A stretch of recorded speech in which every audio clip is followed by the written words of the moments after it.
누가복음 2장 말씀 중심으로 방 준비하셨습니까? 대림절 세 번째 주일, 대림이란 말이 기다릴 때자 이말인자, 임함을 기다린다, 문자적인 의미는 그런 뜻입니다. 이 대림이라고 말할 때 대림절, 어드벤트, 라틴의 어드벤투스, 도래하다, 임하다, 다가오다, 그런 뜻으로 대림절을, 성탄절 전 4번 주일을 포함하는 기간, 그 기간을 대림절이라 그렇게 말합니다. 이 기간 동안에 가장 중요한 것이 2000년 전 처음 이 땅에 인카네이션, 소위 성육신 오신 예수 그리스도를 기억하고 그분이 다시 오시마 약속하신 예수님을 다시 오심을 기대하며 기다리는 가장 중요한 의미가 기다림이라고 말할 수 있습니다. 이 기간은 단순한 감상적인 기다림이 아니라 우리가 늘 생활 속에서 주 앞에 잘못한 것을 참회하고 회개하고 그리고 기도하며 우리의 믿음을 잘 키워 주님의 오심을 사모하고 기다리는 그런 기다림입니다. 대림절의 3대 초점은 이미 말씀드린 대로 2000년 전 이 땅에 오신 예수님의 임하심, 그 기간 동안에 그 절기를 바라보는 이 대림절 4주 기간 동안에 지금 현재 우리의 마음속에 임하시는 성령님, 그래서 성령이 우리와 늘 함께 거주하고 그리고 장차 어떤 날 다시 오실 우리 주님 예수 그리스도를 기다리는 이 세 가지, 그것이 이 기다림의 소망이 바로 이 대림절의 가장 중요한 의미입니다. 성경 속에 예수님의 나타나심을 가장 구체적으로 설명하고 있는 장면이 누가복음 2장입니다. 오늘 우리는 본문 7절을 읽었지만 이해를 돕기 위해서 2장 1절 말씀부터 한번 보겠습니다. 그때에 가이사 아구스도가 영을 내려 천하로 다 호적하라 하였으니, 그때가 어떤 때입니까? 예수님 오시기 전 6개월 먼저 오신 침례 요한이 주의 길을 준비하고 평탄케 하는 그 일을 할 때, 그래서 누가복음 1장은 침례 요한의 그런 사역을 설명하고 있습니다. 그리고 그때에 가이사 아구스도, 잠시 뒤에 설명드리겠습니다만 이 가이사 아구스도가 여러분들이 잘 아는 로마의 첫 번째 황제입니다. 율리우스 시저라고 들어보셨습니까?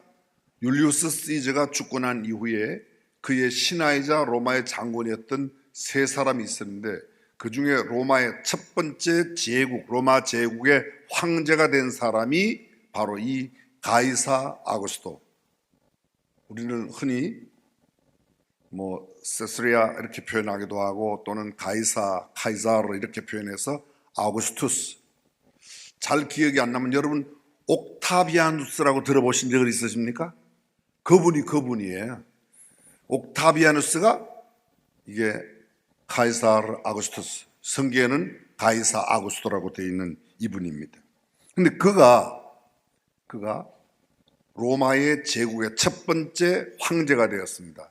재위기간은 BC 27년, 예수님 오시기 전부터 시작해서 AD 이르기까지 한 30여 년 동안 이분이 재위기간에 있었습니다.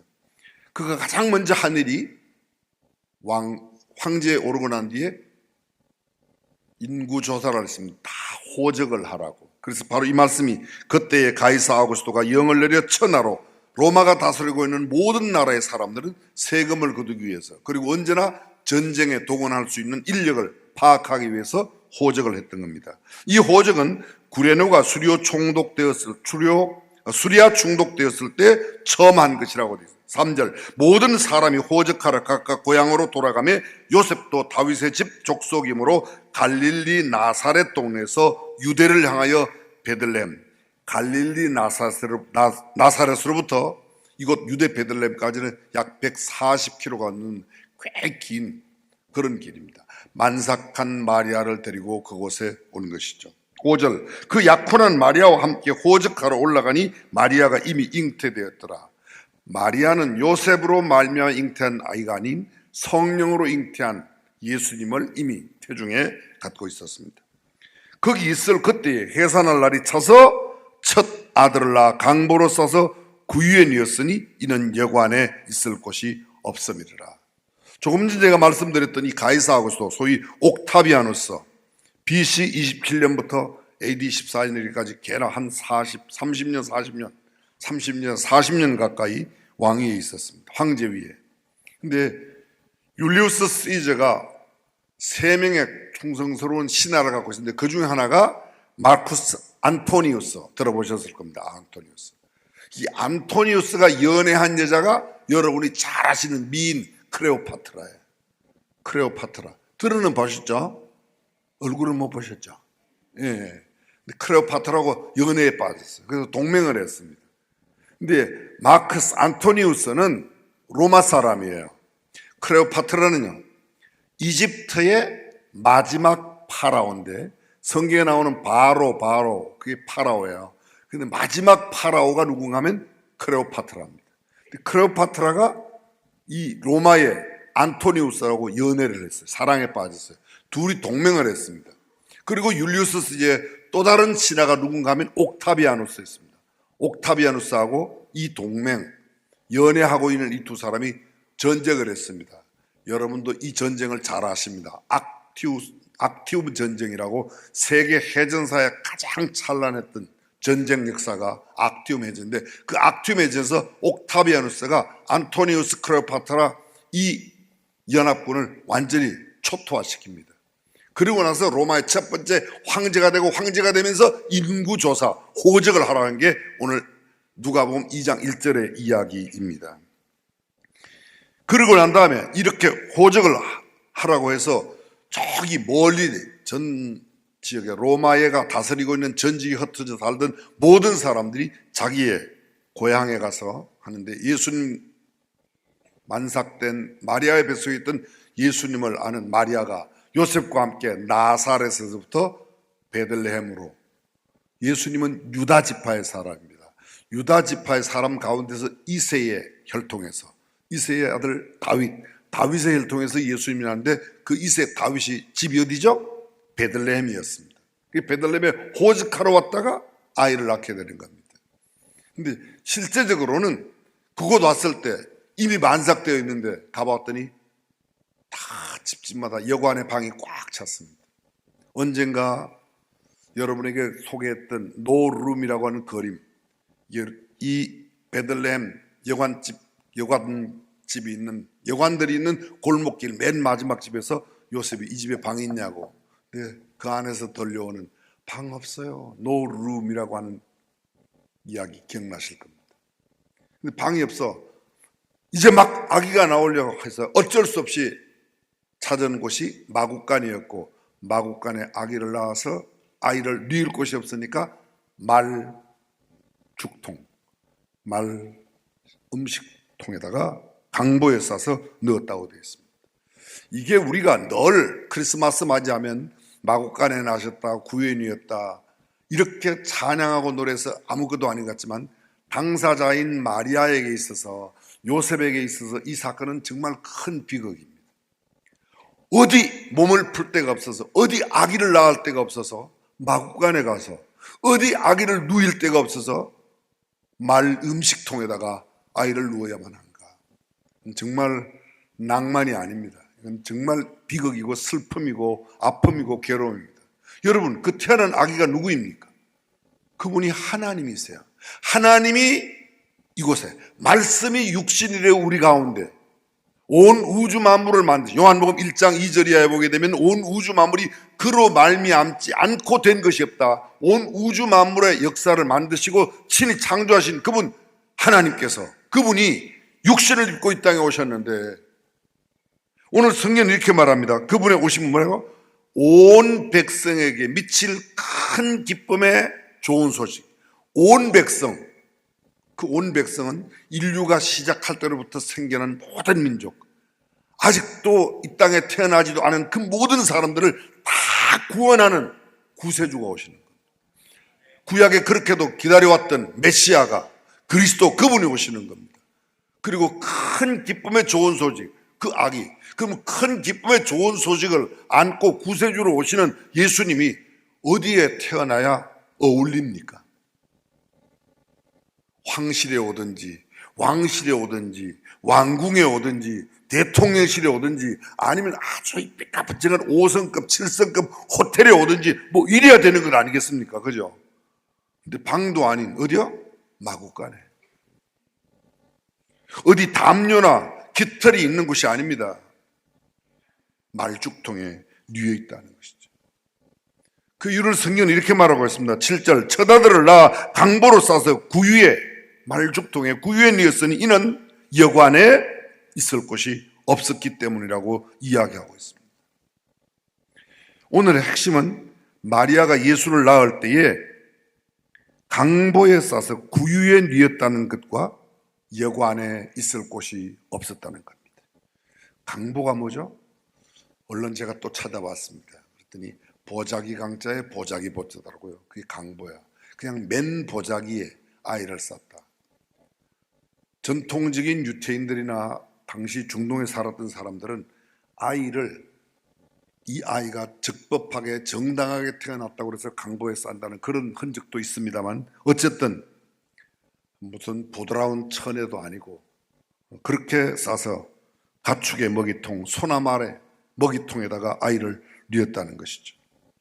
누가복음 2장 12절에 보면 예수님의 나심을 천사들이 목자에게 알리는 이야기가 나옵니다. 8절부터 그 지역의 목자들이, 그 지역이 예수님이 태어나던 베들레헴 그 지역의 목자들이 밤에 밖에서 자기 양떼를 지키더니 주의 사자가 곁에 서고 주의 영광이 그들을 두루 비추며 크게 빛이 비추니까 그들이 크게 무서워하는지라. 천사가 이르되 무서워하지 말라. 보라 내가 온 백성에게 미칠 큰 기쁨의 좋은 소식을 너희에게 전하노라. 오늘날 다윗의 동네에 너희를 위하여 구주가 나셨으니 곧 그리스도 주시니라. 구주, 구세주, 죄악으로부터 영원한 지옥의 형벌로부터 구원해낸 구세주가 나셨는데 그분이 곧 그리스도 주신데 너희가 가서 강보에 쌓여 구유에 뉘어 있는 아기를 보리니 이것이 너희에게 표적이니라. 여러분, 온 인류를 구원하는 구세주가 강보에 쌓여 말죽통에 뉘어 있는 게 무슨 표적입니까? 오히려 금 침대에 아니면 화려한 궁궐에 이런 데 태어나야 그게 표적이 아니겠습니까? 전혀 앞뒤에 말이 어울리지 않습니다. 큰 기쁨의 좋은 소식, 온 백성, 모든 인류를 구원하는 그 구원의 구세주가 이 땅에 오시는데 마구간에 태어나다니 앞뒤가 맞지 않습니다. 근데 여러분, 이 앞뒤가 맞지 않는 이것이 우리에게 얼마나 은혜인지 모릅니다. 자, 쉽게 설명드려 보겠습니다.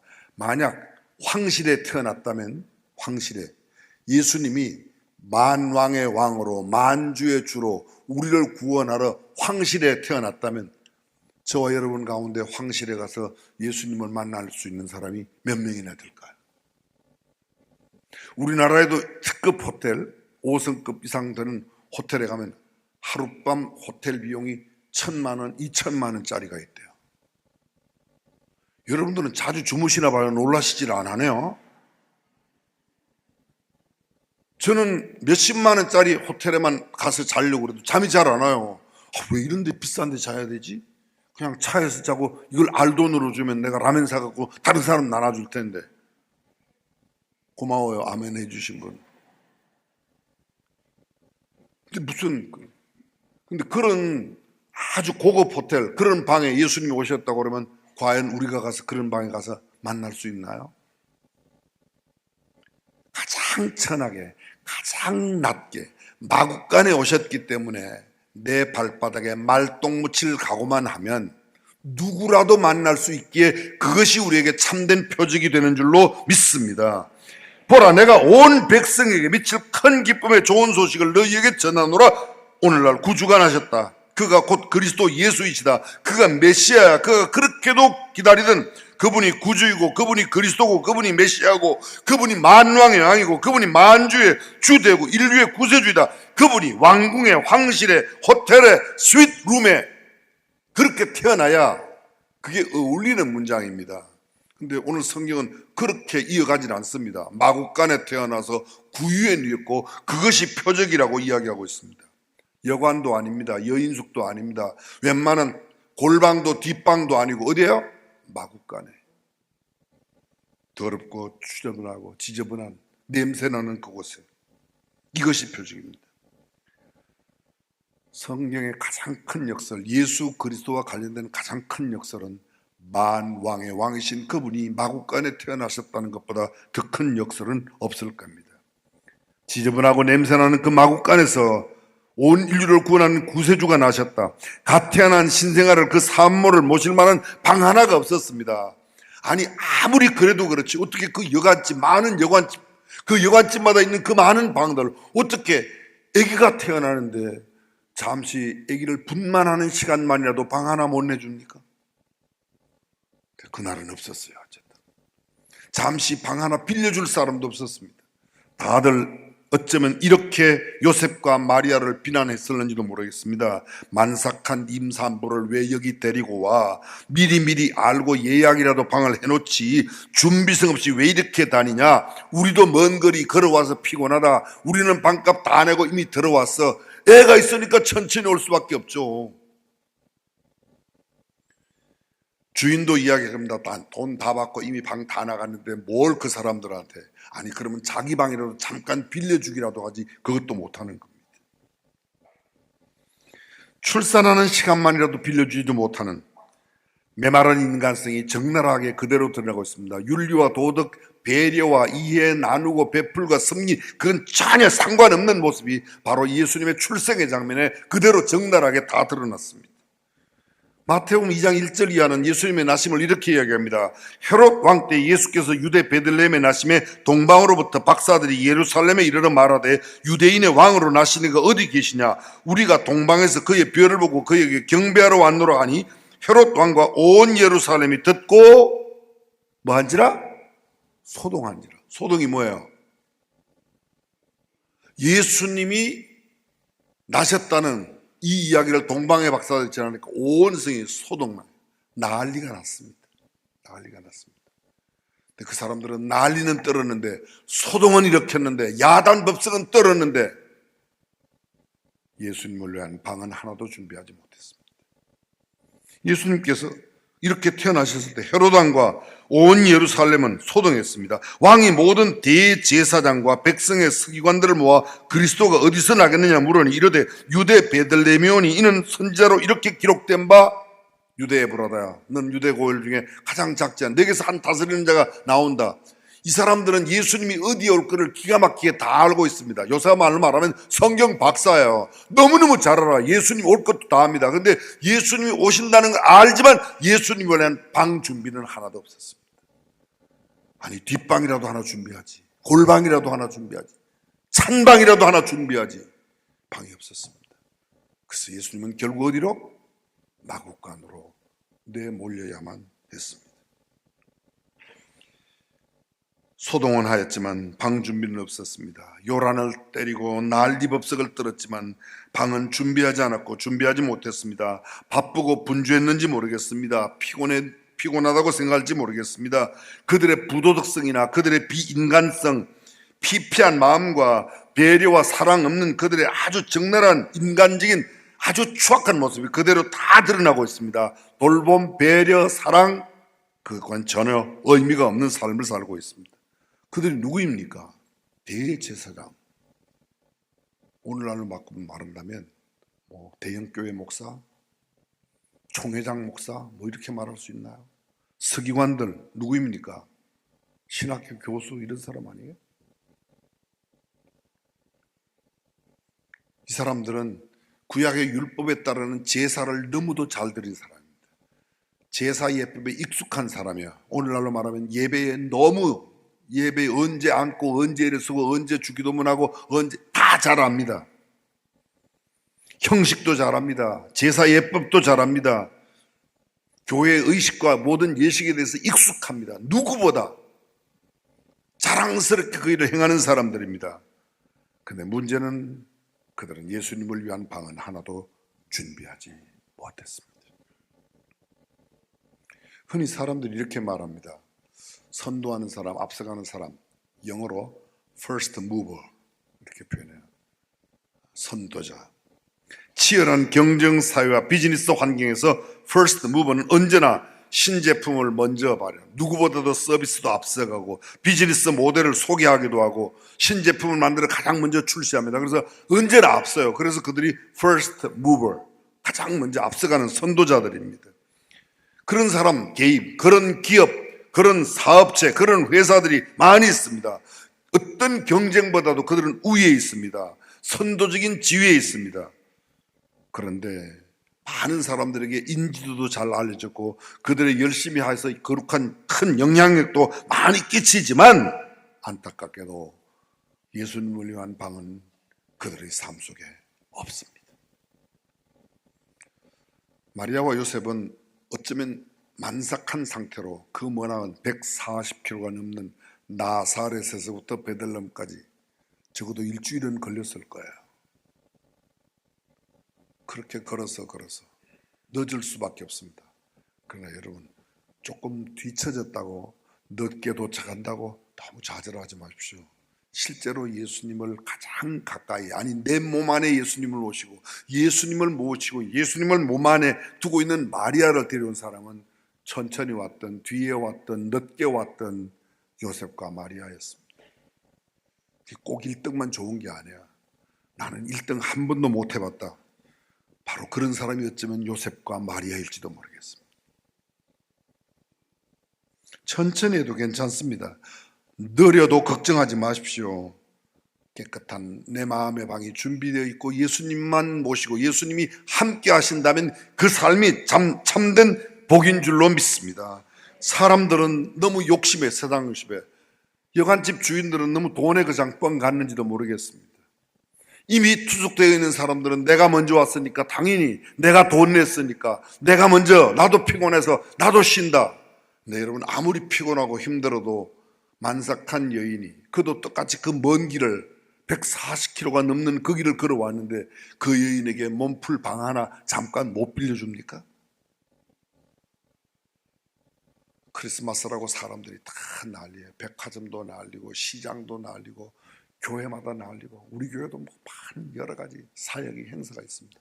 그러나 여러분, 이 바쁘고 큰 많은 행사 사역이 혹시 우리의 예수님을 모실 만한 방을 모시는 일을 방해한다면 그거야말로 하지 않는 게 좋습니다. 마음의 방, 영혼의 방, 깨끗한 방 하나 준비하는 저와 여러분들이 될 수 있기를 주님의 이름으로 축원합니다. 왜 우리의 마음의 방이 없을까? 우리 안에 너무 많은 가시들이 있어요. 우리 안에 너무 많은 상처들이 있어요. 내 안에 너무 많은 욕심이 이미 꽉 차 있어요. 내가 갖고 싶은 게 너무 많이 내 안에 들어있어요. 그래서 깨끗한 빈 방 하나가 없는 겁니다. 예수님을 모실 만한 방. 하루 24시간 가운데 예수님과 함께하는 시간이 별로 없어요. 내가 너무 세상 일에 바빴어요. 여러분이 잘 아시는 가시나무새, 2000년 전 켈트족, 북유럽, 영국, 스코틀랜드, 스위스, 독일 그쪽 지역 켈트족들에게 있는 가시나무새, 전설의 새이죠. 알에서 새가 깨어나면 이 새는 금방 둥지를 날아서, 그 알에서 깨어난 둥지를 벗어나서 날아가는 겁니다. 어디로 가죠? 가시가 심하게 나 있는 가시나무를 찾아가요. 그 가시나무 가운데 가장 아주 예리하고 가장 긴 가시에 자기의 심장을 찔러서 그 나오는 피 가운데 그의 목숨을 다 드립니다. 다 바칩니다. 그리고 마지막 그 고통 속에 부르는 마지막 새에 한 번, 평생에 한 번 부르는 그 노래가 가장 아름다운 노래를, 가시나무 새라는 노래를 지은 CCM 찬양사역자 하덕규 교수, 예전에 시인과 촌장이라고 해서 가시나무 새 노래를 불렀죠. 내 안에 내가 너무도 많아 내 마음 쉴 곳 없네. 가사를 그대로 불러드리겠습니다. 내 속엔 내가 너무도 많아 당신의 쉴 곳 없네. 내 속엔 헛된 바람들로 당신의 편할 곳 없네. 내 속엔 내가 어쩔 수 없는 어둠 당신의 쉴 자리 뺏고, 내 속엔 내가 이길 수 없는 슬픔 무성한 가시나무 숲 같네.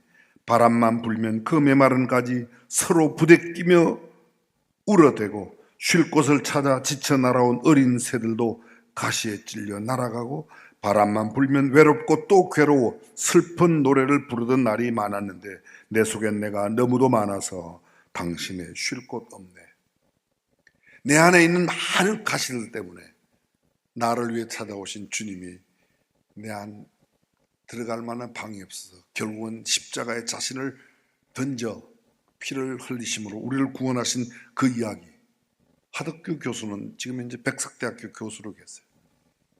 그분은 이렇게 이야기하고 있습니다. 이것은 세상의 노래가 아니라 예수 그리스도께서 가시로 점철되어 있는 이 땅에 오셔서 우리를 위해 희생하신 것을 의미하는 것이라. 짤막한 이야기지만 1980년대 대한민국 어디서나 매년 성탄절이 다가오면 교회뿐만 아니라 대학로 등 연극을 행하는 곳에 많이 행했던 성극이 있습니다. 이 성극은 미국에서 발행되는 잡지, 가이드 포스트하고 다이제스트 그리고 월간지에 짤막한 칼럼으로 소개됐던 이야기를 배경으로, 근데 이것이 실화를 바탕으로 한 그런 동화 같은 이야기인데 제목은 여러분이 잘 아시는 방 있습니까? 빈 방 있습니까? 라는 성극입니다. 미국의 어느 작은 마을에 윌리라는 9살 아이가 있습니다. 윌리는 지적인 장애를 갖고 있어서 흔히들 말하는 좀 모자라는 아이예요.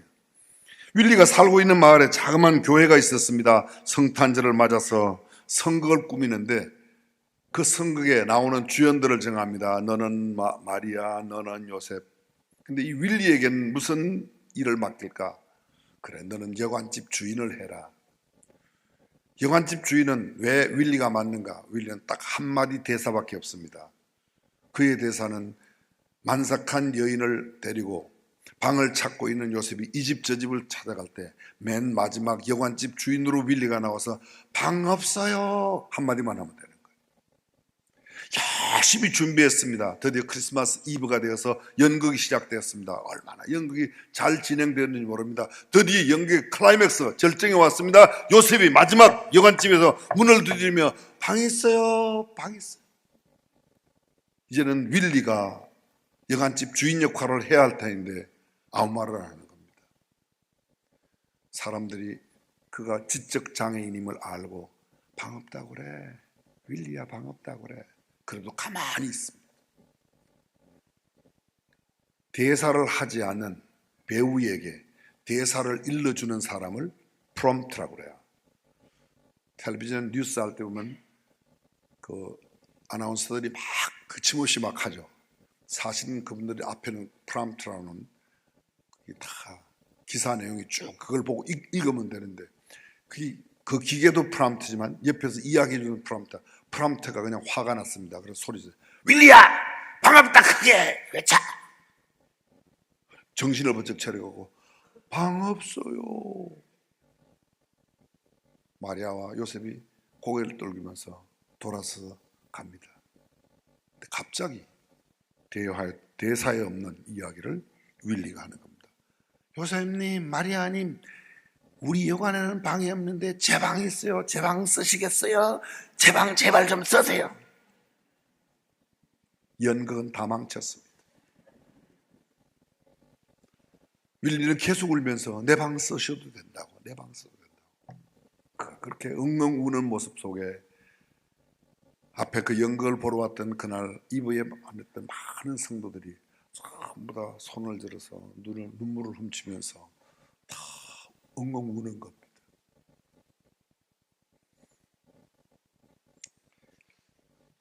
그 연극의 마지막 대목을 소개하고 있는 칼럼에서는 이렇게 이야기하고 있습니다. 당신은 예수님을 맞이할 방이 있는가? 오늘 현대인들의 가장 큰 특징은 너무 바빠요. 너무 많은 시간을 딴 곳에 빼앗겨요. 정직하게 말해서 일주일을 살아가며 우리가 주님과 보내는 시간이 얼마나 있죠. 내 마음에 정말 주님을 위한 방을 얼마나 깨끗하게 비워놓고 그 방을 사용하고 계십니까? 오늘 저와 여러분들의 마음에 깨끗한 빈 방을 준비하고 2025년 성탄절을 맞이하며 아직도 주님을 알지 못하는 수많은 사람들에게 주님을 전하는 복된 성탄절 가지시기를 주님의 이름으로 축복합니다. 기도하겠습니다.